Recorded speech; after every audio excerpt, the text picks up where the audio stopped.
विद्यार्थी मित्र नमस्कार. आपण काल बॅलन्स शीटचा स्पेसिमेन पाहिला आणि त्यानंतर आपण ॲडजस्टमेंट पाहत आहोत. तर ज्या राहिलेल्या ॲडजस्टमेंट आहेत त्या आज पाहूया. पान नंबर 20 जे आहे ते पहा. Interest on drawings. ड्रॉइंग्सवरचं जर इंटरेस्ट असेल ते जर द्यावं लागलं तर ते कुठं दिसेल? Show to the debit side of partners capital oblique current account. Partners capital किंवा करंट अकाउंट आहे त्याच्या डेबिट साइडला ते दाखवा.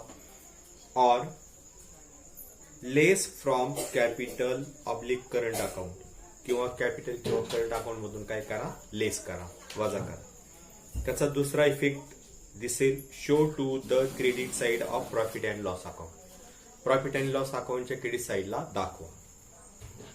त्यानंतर इंटरेस्ट ऑन लोन टेकन. जर आपण लोन घेतला असेल तर त्याचा इफेक्ट कुठे दिसेल पहा. Show to the debit side of the profit and loss account. Profit and loss अकाउंटच्या डेबिट साइडला दाखवा. आणि दुसरा effect add to loan taken in the liability balance sheet liability side. Balance शीटच्या लायबिलिटी साइडला जे आपण लोन घेतलेलं आहे त्याच्यामध्ये काय करायचं? ऍड करायचं. त्यानंतर 11 number interest on investment and on loan given. जे इंटरेस्ट आहे इन्व्हेस्टमेंट वरच किंवा लोन वरच ते आपण दिलं तर ते दिसेल क्रेडिट साइड ला प्रॉफिट अँड लॉस अकाउंटच्या आणि बॅलन्स शीटच्या ऍसेट साइडला. त्यानंतर insured goods destroyed by fire oblique accident. ज्या मालाचा आपण विमा उतरवलेला आहे तो माल जर नष्ट झाला, आगीमध्ये जळाला किंवा ऍक्सिडेंटमध्ये नष्ट झाला तर त्याचा इफेक्ट पहिला दिसेल ट्रेडिंग अकाउंटच्या क्रेडिट साइडला. जी रक्कम आहे तेवढी रक्कम आपल्याला दिसेल. त्याचा दुसरा इफेक्ट दिसेल बॅलन्स शीटच्या ऍसेट साइडला. जेवढा इन्शुरन्स कंपनीने आपल्याला क्लेम पास केलेला आहे तेवढा दिसेल. आणि दुसरा इफेक्ट दिसेल त्याचा प्रॉफिट आणि लॉस अकाउंटच्या डेबिट साइडला. जेवढी रक्कम आपल्याला प्राप्त नाही झाली म्हणजे लॉस झाला तो प्रॉफिट आणि लॉस अकाउंटच्या डेबिट साइडला दिसेल. आता uninsured goods destroyed by fire oblique accident. जर आपण मालाचा विमा उतरवलेला नाही आणि असा माल आगीमध्ये जळाला किंवा ऍक्सिडेंट झाला तर असं झालेलं नुकसान प्रॉफिट अँड लॉस अकाउंटच्या डेबिट साइडला दिसेल. आणि दुसरी गोष्ट त्याचा दुसरा इफेक्ट जो आहे तो क्रेडिट साइडला ट्रेडिंग अकाउंटच्या दिसेल. ट्रेडिंग अकाउंटच्या क्रेडिट साइडला आपण दुसरा इफेक्ट दाखवणार. नंतर 13 नंबर गुड स्टोलन. स्टोलन म्हणजे चोरी जाणे. माल जर चोरीला गेला तर प्रॉफिट आणि लॉस अकाउंटच्या डेबिट साइडला पहिला इफेक्ट दिसेल आणि दुसरा इफेक्ट जो आहे तो ट्रेडिंग अकाउंटच्या क्रेडिट साइडला दिसेल. विद्यार्थी मित्र 14 नंबरची ऍडजस्टमेंट पाहूया. Goods distributed as free samples. जर माल आपण फ्री सॅम्पल म्हणून वाटला आहे म्हणजे आपण माल जो आहे तो कस्टमरला किंवा ग्राहकांना किंवा लोकांना फ्री सॅम्पल म्हणून दिला तर तो खर्च असल्यामुळे प्रॉफिट आणि लॉस अकाउंटच्या डेबिट साइडला दिसेल. आणि माल फ्री वाटण्याचा उद्देश जाहिरात होणं हा असतो. तर जर ऍडव्हर्टाइजमेंट असेल दिलेली तर त्या ऍडव्हर्टाइजमेंटमध्ये तेवढा amount good distributed as free sample head खाली ऍड होणार. त्यानंतर आपण दुसरा इफेक्ट दाखवणार ट्रेडिंग अकाउंटच्या क्रेडिट साइडला. त्यानंतर 15 number goods withdrawn bye partners for personal use. जर पार्टनर्सने भागीदाराने स्वतःच्या वैयक्तिक वापरासाठी माल घेतला असेल ज्याला आपण काय म्हणतो ड्रॉइंग्स तर तो कुठे दिसेल? Show to the credit side of the trading account. Trading अकाउंटच्या क्रेडिट साइडला आपल्याला दाखवायचं. किंवा डिडक्ट फ्रॉम परचेसेस मधून काय करायचं? वजा करायचं. त्याचा दुसरा इफेक्ट दिसेल पार्टनर्स कॅपिटल अकाउंट किंवा करंट अकाउंटच्या डेबिट साइडला. त्यानंतर 16 नंबर अनरेकॉर्डेड परचेसेस, माल आपण खरेदी केलेला आहे परंतु त्याची नोंद झालेली नाही, त्याला म्हणतात अनरेकॉर्डेड. तर असे अनरेकॉर्डेड परचेसेस आपण काय करणार, add to purchases on the debit side of trading account. Trading अकाउंटच्या डेबिट साइडला परचेसेस मध्ये आपण मिळवणार, ऍड करणार. दुसरा इफेक्ट आहे add to creditors on the liability side of the balance sheet. Balance शीटच्या लायबिलिटी साइडला क्रेडिटर्स मध्ये काय करायचं, ऍड करायचं. त्यानंतर विद्यार्थी मित्र बघा, अनरेकॉर्डेड सेल्स, मालाची विक्री झालेली आहे परंतु त्याची नोंद झाली नाही. असे अनरेकॉर्डेड सेल्स आपण डेटर्स मध्ये जे ऍसेट साइडला असतात त्याच्यात ऍड करणार. बॅलन्स शीटला डेटर्स असतात तर डेटर्स मध्ये आपण ऍड करणार. दुसरा इफेक्ट दिसल, ट्रेडिंग अकाउंटच्या क्रेडिट साइडला आपण सेल्स दाखवत असतो, त्या सेल्स मध्ये आपण काय करणार, ऍड करणार. त्यानंतर 17 नंबर बघा, capital expenditure included in revenue expenditure. Revenue म्हणजे महसुली खर्च, रेव्हेन्यू एक्सपेंडिचर म्हणजे महसुली खर्च. अशा महसुली खर्चामध्ये कॅपिटल एक्सपेंडिचर म्हणजे भांडवली खर्चाचा समावेश झाला आहे. तर त्याचा इफेक्ट असा दिसेल, deduct from that particular revenue expenses on the debit side of trading account.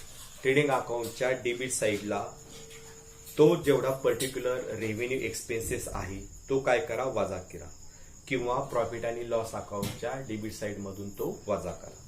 त्यानंतर आपल्याला दुसरा इफेक्ट दिसेल, बॅलन्स शीटच्या ऍसेट साइडला तेवढा आपण पर्टिक्युलर एक्सपेन्सेस काय करणार, ऍड करणार. विद्यार्थी मित्रो, 2 नंबरची ऍडजस्टमेंट बघा, त्याच्यामध्ये 17 मध्ये 2 number, revenue expenditure included in capital expenditure. Revenue expenditure जे आहेत त्यांचा समावेश कॅपिटल म्हणजे भांडवली खर्चामध्ये झाला आहे. तर अशा वेळेस आपण रेव्हेन्यू एक्सपेंडिचर जे आहेत तर त्या पर्टिक्युलर एक्सपेन्सेस मध्ये ऍड करणार आणि बॅलन्स शीटला आपण त्या पर्टिक्युलर ऍसेट्स मधनं काय करणार, वजा करणार. त्यानंतर बघा, बिल्स रिसिबल डिसऑनर, जे आपल्याला बिल मिळत असतात ते डिसऑनर झाले म्हणजे त्या बिलाच्या दिनांकाला त्याचे पैसे आपल्याला मिळाले नाही. अशा वेळेस आपण ती बिल डिसऑनरची जी अमाऊंट आहे ती ऍड करणार सन्ड्री डेटर्स मध्ये, जे सन्ड्री डेटर्स कुठे असतात, बॅलन्स शीटच्या ऍसेट साइडला. दुसरा इफेक्ट त्याचा दिसेल, आपण बिल डिसऑनर जे आहे त्या हेड खाली बिल्स रिसिबल मधून तेवढे लेस करणार. त्यानंतर बिल्स पेबल, आपण बिल दिलेले असे बिल काय झाले, डिसऑनर झाले. तर त्याचा इफेक्ट कुठे दिसेल बघा, add the amount of bill dishonour to sundry creditors in the balance sheet. Balance शीटच्या साइडला सन्ड्री क्रेडिटर्स असतात तर ते सन्ड्री क्रेडिटर्स काय होतील, तेवढे बिल्स पेबल त्याच्यामध्ये ऍड होतील. त्यानंतर deduct the amount of bill dishonour from bills payable, आणि बिल्स पेबल मधनं तेवढी अमाऊंट आपण काय करणार, बिल डिसऑनरची वजा करणार.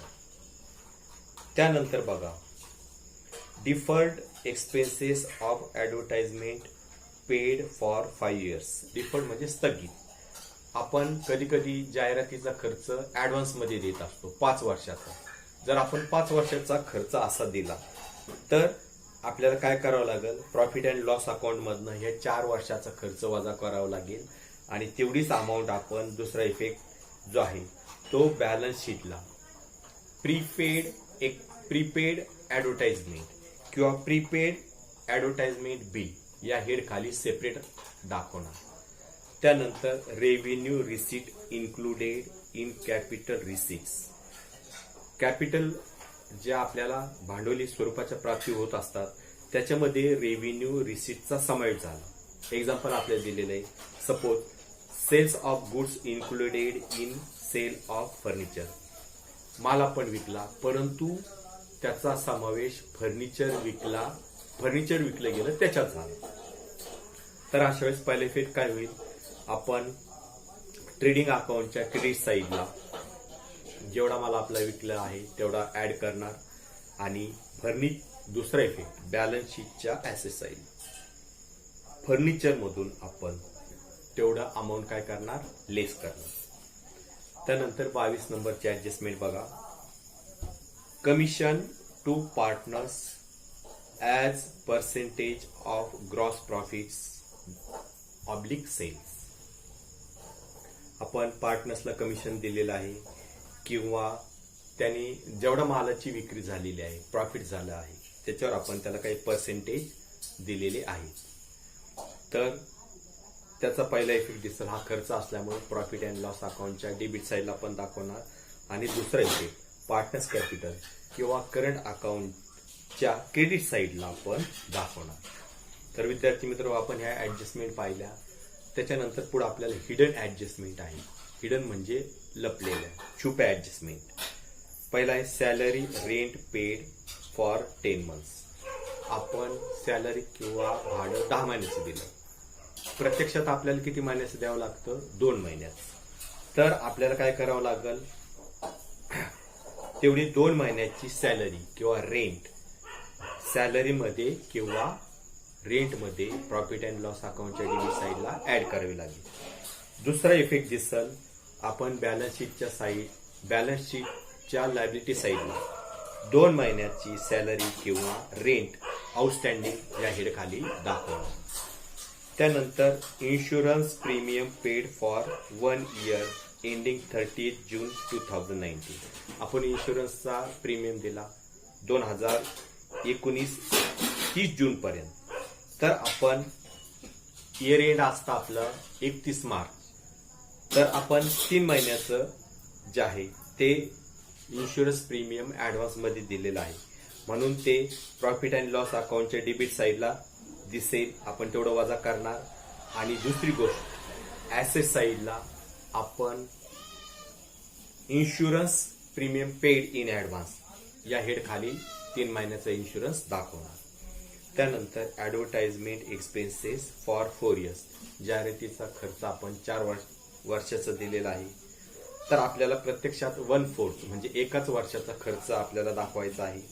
तर तो आपण 1 वर्षाचा खर्च जो आहे तो प्रॉफिट अँड लॉस अकाउंटला डेबिट साईडला दाखवणार आणि 3/4 म्हणजे तिसरा हिस्सा जो आहे तो बॅलन्स शीटच्या ऍसेट साईडला प्रीपेड ऍडव्हर्टाइजमेंट ह्या हेड खाली दाखवणार.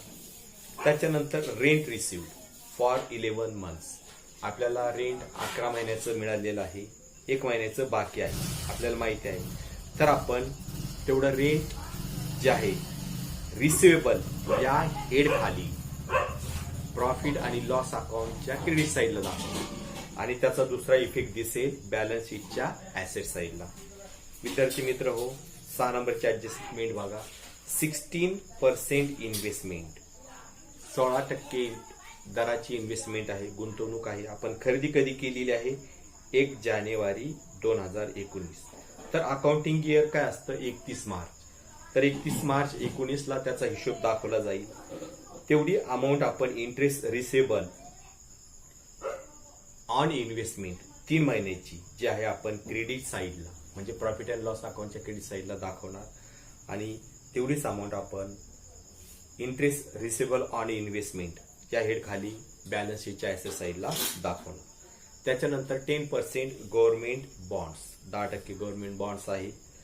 तर त्याच्यावरचं जे व्याज आहे ते इंटरेस्ट रिसेबल या हेड खाली आपण प्रॉफिट अँड लॉस अकाउंटच्या क्रेडिट साईडला दाखवणार आणि तेवढीच अमाऊंट आपण दुसरा इफेक्ट बॅलन्स शीटच्या ऍसेट साईडला interest receivable on investment government bonds आहेत त्याच्या खाली ऍसेट साईडला आपण जेवढे इंटरेस्ट आपल्याला रिसेबल आहे तेवढं दाखवणार.